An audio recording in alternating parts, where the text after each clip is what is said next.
Okay, now we're on the back of note sheet 1. And now we're looking at actually solving with compound inequalities. Before we were simply writing them, now we want to solve these. So here we have a compound inequality. It's an OR compound inequality. We're asked to solve and graph our solution. And so the first thing is we treat each inequality separately. We keep the OR as we go along, but we work with each individual inequality. So I look at this first one and the steps to solve it. I see that I have 3x plus 4. I need to undo that plus 4 by minus 4. And that gives me 3x left on the left side. I need to keep my symbol as less than. 16 minus 4 is 12.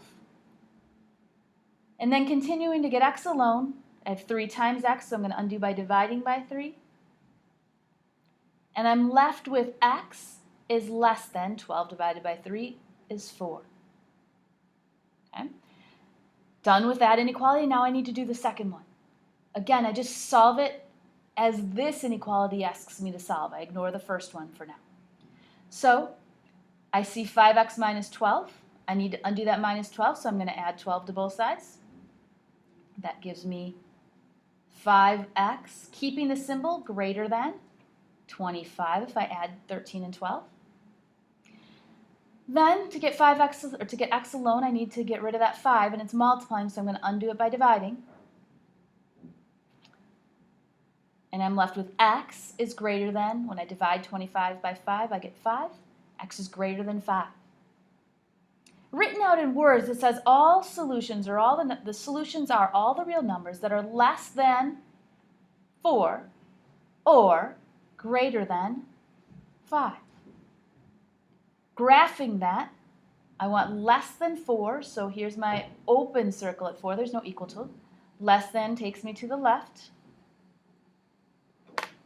And then I want everything that's greater than 5, so we have a second open circle because it's not equal to, and I want to graph to the right.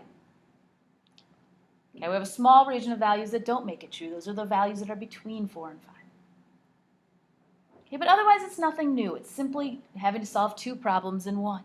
We keep the word and or in there, and we graph it accordingly, and that should give you the graph for the compound inequality. So now it's your turn to try. Pause the video again, work through 4, 5, and 6, and then come back and check your answers.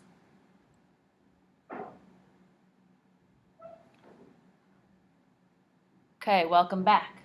So working through and checking your answers, I'm going to go ahead and work through this to make sure you've got it. Solving this one, I notice it's an and, first of all, so that when I'm going to finish it, I see the and I will graph it accordingly. But I don't look at each one together. I look at each inequality separately. This inequality says distribute. So I distribute to both. And I have 28 is less than or equal to 8x minus 12. And then solving, I need to get rid of that minus 12. My x is on the right side, so I'm focused there. So I add 12 to both sides.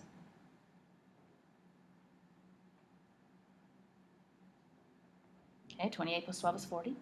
And I then continue to solve. I have 8 times x, so I divide by 8. And I get 5 is less than or equal to x. Okay. I need to keep this word and. So I'm going to put that word and there. Okay, solving this one, similar steps. I need to distribute 4 to get 8x minus 12. I don't want to change that right side, keep it as it is, because all I did was distribute. Now I'm going to start working through to solve. I have a minus 12, so I'm going to add 12. Get 8x is less than or equal to 80.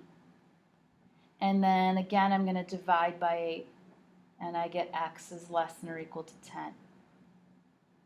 I'm going to rewrite this up here because I do want to change this inequality. I don't want to have my x on the right. I want my x to be on the left.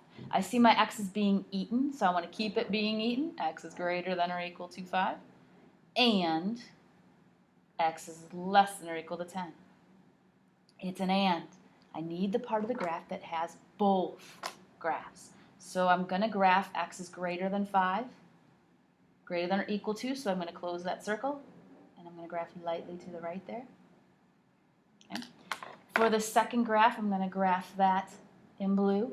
X is less than or equal to 10, close circle here at 10, and graph to the right.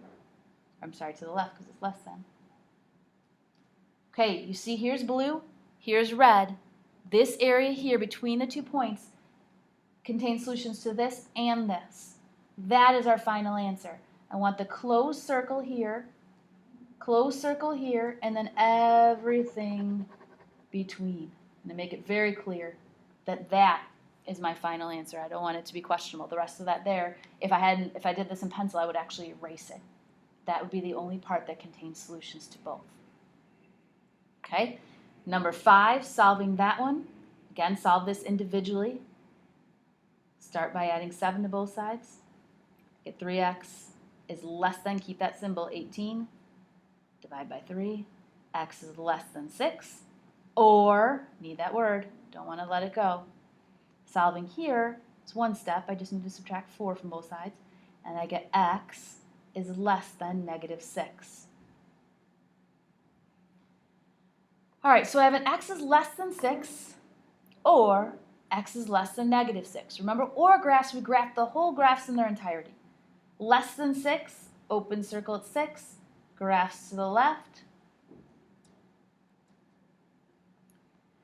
Less than negative 6 would be an open circle here and graphing to the left as well. Graphing their graphs in their entirety sees that I have a lot of overlap, but ultimately it's all of this area. Everything that's shaded by either one of them is a solution to this graph. Okay, it's an unusual or situation. And then our last one here, we have another or. Solving, I distribute 1/2 x plus 9 is greater than 6. I solve.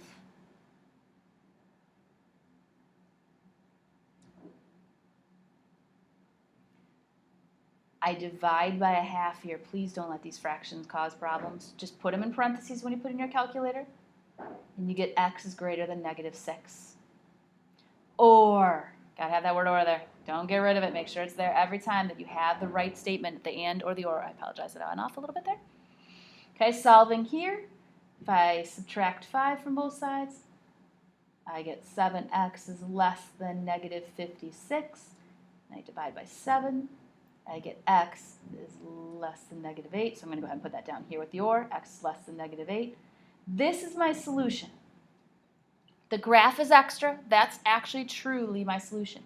So I want the x's that are greater than negative 6. So negative 6, open circle, greaters to the right.